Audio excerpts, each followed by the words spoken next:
I guess it's all worked out just the way you wanted it to, and you're fine just walking away. So selfish. Of course I'm selfish. I want a life. I want to live.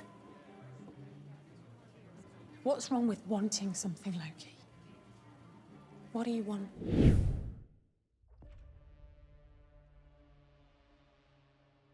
Yeah, well, there's sort of two moments. There's the moment where you see her arriving in McDonald's and being a real fish out of water and ordering everything off the menu.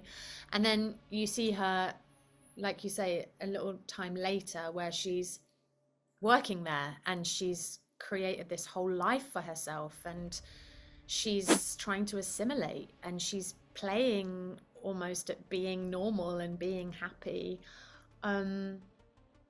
It was interesting to put Sylvie into a situation like that because I don't think it comes naturally for her to trust or to make connections with other people that are meaningful in any way. So I did have to do some thinking about it and dig a little deeper because I guess it comes from her just being so exhausted and so relieved that she's done what she was meant to do. She's killed He Who Remains, and now she's been given her free will, and she's going to make a life for herself, and she's going to, you know, have a taste of normality.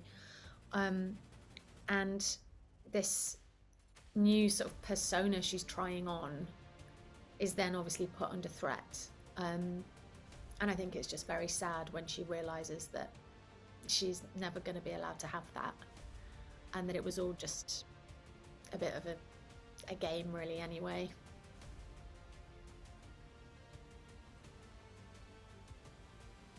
I think she can't trust and she can't be trusted. I think she's so there's no way she's ever going to get close to anyone. She gets kind of close to Lyle in the record shop, but it's such a transactionary relationship. He gives her records to listen to, she listens to the records. I think she's devastated when she loses that though, because she almost had it. It's like she was trying so hard to pretend to be normal, but it was just all pretend, I think. And it's like she really wants it, but she just doesn't know how.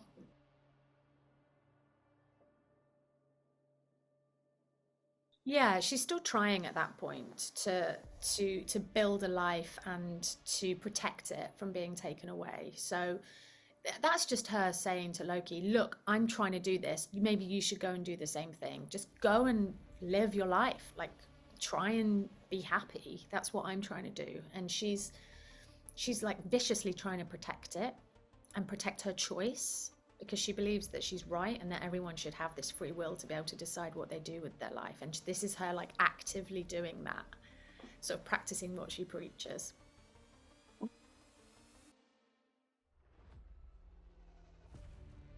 Yeah, I don't think it's ever been romantic.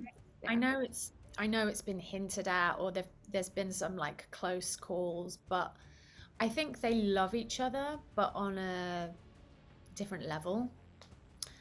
And the first series was about like self-acceptance and self-love, and which is so difficult to do when you've got two characters playing variants of the same person.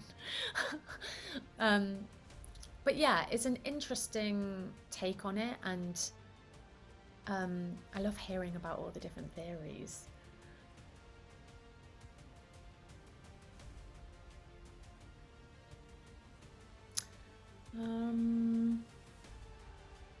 I mean, that finale was incredible. Just stood around with all those other people who I've been working with now for a few years. You know, Wunmi, Owen, Key, Eugene, and we're all just watching Tom, you know, do this incredible finale. Wind machines going. Like, it was epic. Even without all the green screen stuff that they added in afterwards, it was a moment.